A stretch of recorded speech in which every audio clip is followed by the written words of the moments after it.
We're going to start, but I want to show you someone.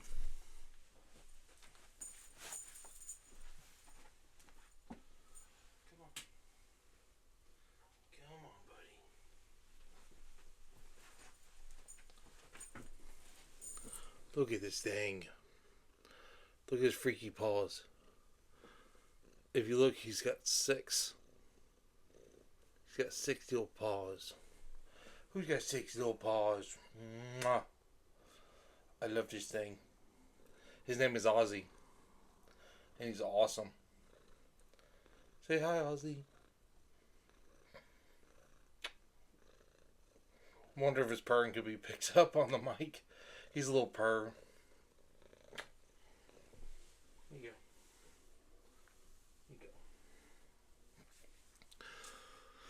Okay, so I just watched Bodycam, the new movie from Shudder, which is a found footage movie, and I would like to say off the bat, I guess I'm not the target audience for this kind of stuff.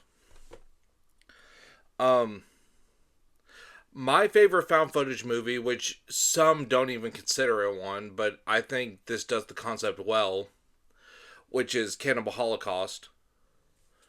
I think the concept of mixing modern day cinematography and filmmaking with a lesser, more downgraded film quality for other shots is a very good technique that I don't think has really been done much, except for Cannibal Holocaust.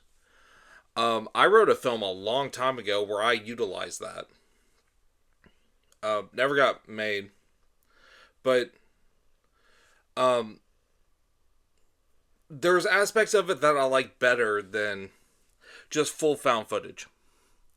Just because I'm a film guy, I'm a camera guy, I notice certain things that aren't true to what either quality wise or technical wise that could be achieved with certain areas of it. Found footage has never really done it for me. I don't like the Blair Witch. A lot of people hate me for this, but I prefer Blair Witch 2. Sue me. Some of the paranormal activities are okay. This isn't a found footage movie, but this is, funny enough, we're going to cover this later. I'm watching a few movies and reviewing them. The American guinea pig movies, or even the Japanese ones from the 80s and 90s. Especially the first two Japanese ones. I don't know if they're considered found footage, but they're fake snuff films.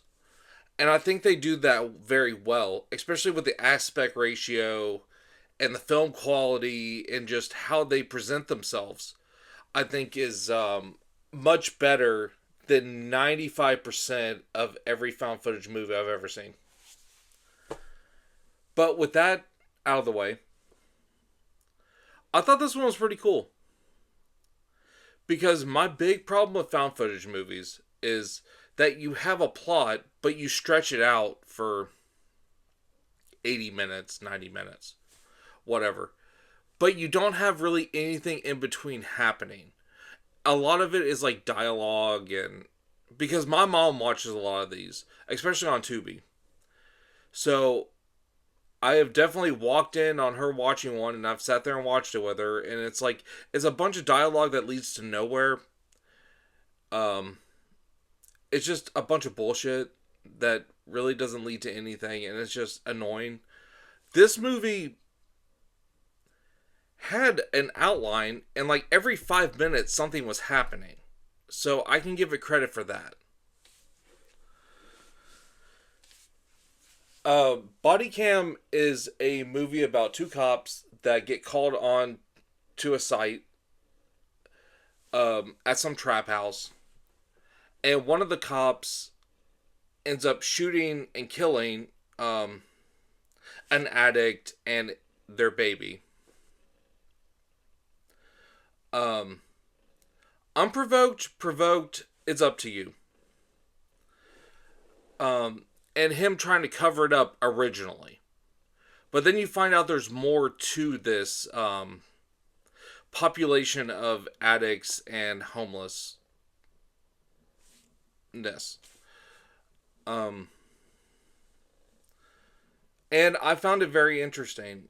The plot itself really kept me invested on what was going on, which for most found footage doesn't do me much.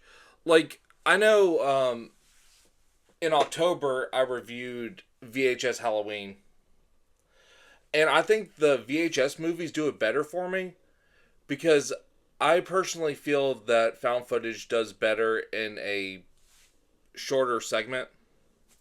Like, you can do a good short film that's found footage because you don't have to flesh out a lot. And I think the tighter the better with that genre. Kind of like Cannibal Holocaust.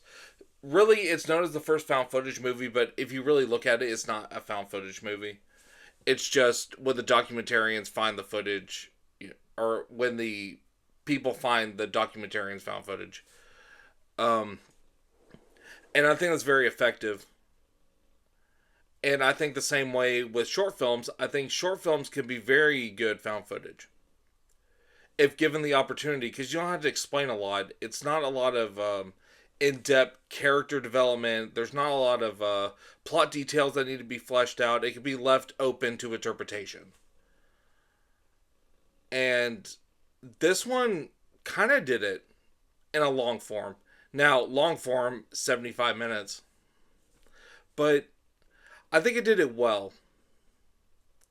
Now, where my problem lies is uh, the body cam footage.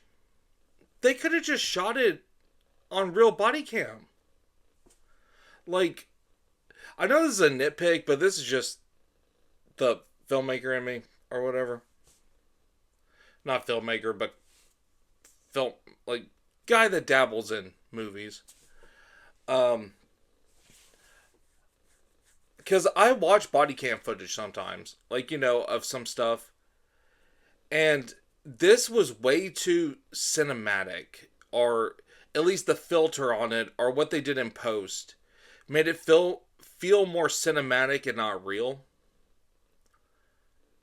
Where I think one thing that the Blair Witch does, the Blair Witch Project, the first one, that does well is it does look like it's shot on VHS tape and mini DV, and where those elements look good and it looks of the time.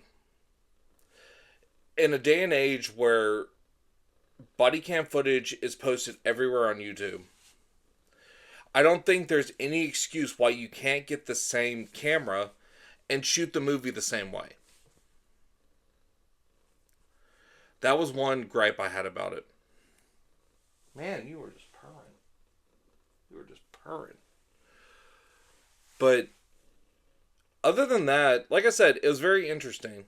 Um, I'm trying to still figure out how I want to do these unscripted reviews. If I want to say a lot, or if I want to say the general aspect of the movie, or go into detail about the plot and stuff like that. But um, like I said earlier, the plot centers around a cop that shoots a addict with a baby, kills them both, and he's trying to cover it up. And as he's trying to cover it up, more stuff happens, and it's like a cult of addicts, which is a cool concept. And one thing that I was afraid of when I first walked into this movie, when it first did the subject matter, because the plot starts in the first 5 minutes. Like I said, it's a short movie, so it kicks off pretty quick. I thought it was going to be a heavy-handed statement on police brutality or whatever, but it actually really isn't, which I'm happy about, because I've never spoken about this before, but I do have a past. Um, I have been arrested, but I have never once in my life, through my drug addled history, have I ever said fuck the police or that police are scum. I never thought that because you know why I got pulled over or why I got stopped? I was doing something wrong. That's no fault of theirs. They are doing their job. And if they didn't do their job, I could have hurt people. Either driving behind the wheel or hurt myself. There's been instances where cops have helped me. So I am not one of those guys that says fuck the police. I don't believe that. Now, are there some bad ones out there? Yes. And this movie does highlight that. But I don't think it hammers in the fact that all cops are corrupt. Because not all cops are. His partner is a very good dude. So I'm glad it took that angle on it and not the corrupt police system or whatever. The effects are pretty good on it. There's not many to talk about, but the ones that did are cool. I'm trying to think what else is there to really say about it. Because I don't want to give too much plot synopsis on it because, like, you should go check it out. It's on Shudder, which I want to say this now. Fuck you, Shudder. Joe Bob Briggs? Nah. Nah, you did him dirty. He is the only reason you have a platform right now that people care about and you cancel him. Now he's coming back for specials, but the reason that most people have your platform is for Joe Bob Briggs and you canceled him. So good luck with that. Anyway, the movie's not bad. Like I just don't know what else to say about it because anything else I say, it's gonna ruin the movie, and I really don't want to ruin it for you because like the movie kept me guessing the whole time. Like every 3 to 5 minutes, something's happening where I'm like, oh shit, what's happening next? Where's it going? And I will say the ending was a little bit of a letdown. I honestly thought it could have cut about 3 minutes out of the movie and just kind of left it on a blank slate. Where I think Blair Witch does properly, which is in the movie just abruptly. I think if this would have cut 3 minutes out and ended it abruptly, it would have had a way better reaction from me than the following 3 minutes that continued after that. So, I mean, that's my opinion. Maybe other people like that, but I like bummer endings. I do. I miss those.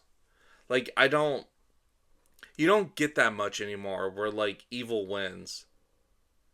Because I remember I was bummed out when Insidious Chapter 2 was announced. Because I thought Insidious 1 was so cool that a mainstream movie had evil win. You just don't get that. And same thing with Hereditary. Evil won. So I think it would have benefited from the fact that evil could have just won at that point and not given it some pointless backstory that didn't need to be there. I think they did try to flesh out a character like detail or character development in the last like 10 minutes, and it just, to me, it felt flat. It felt forced. I don't know why it was there. It could have been left like ambiguous and it would have been better versus giving it this backstory that it really didn't need. But overall, it's a fun watch. It's fun. It'll keep you guessing. Like, and plus, again, it's 75 minutes, and that's with credits. So you're not wasting a lot of time with this. Like, it's an okay sit. I give it a 3 out of 5. It's not bad. Again, not my genre, not really what I like to see, but overall, I had a good time. Well, the next thing I'm gonna watch is like back in, I think it was 2014. Unearthed Films, they did the American Guinea Pig series, because I remember I have the box set. I have the DVD box set of the Japanese guinea pig films by Unearthed. That's the reason I know them, actually, and now I know them because of Serbian film, which I got the copy right here. But they decided to do their own guinea pig movies, and I love the first one. I thought it was great. Like I mentioned earlier, with like it's not really found footage, but like with the video quality, I think it really fits that type of film with like the fake, like the pseudo snuff film aesthetic. I saw Bloodshot after that. I actually own the first American Guinea Pig movie. I'll grab that out for the review, but I own that. Bloodshot, I don't. When I mentioned earlier, I've had my addictions. I don't. I was in them when I saw that, and I don't remember a lot of it. I remember being kind of bored during it, but maybe I need to give that another watch. But on Tubi, they have the third one, which is like their version of The Exorcist, Songs of Sodom. I think that's what it's called. Songs of Sodom, something like that. I remember my mom asked me about that. I was like, oh yeah, that's like the third American Guinea Pig movie. She got 10 minutes into it and turned it off. And I'm like, okay, so they did good. So I'm actually going to watch that and review that. So let me go do that right now. First, I'm going to get dinner. And then I'm going to go review it. Alright, see you guys.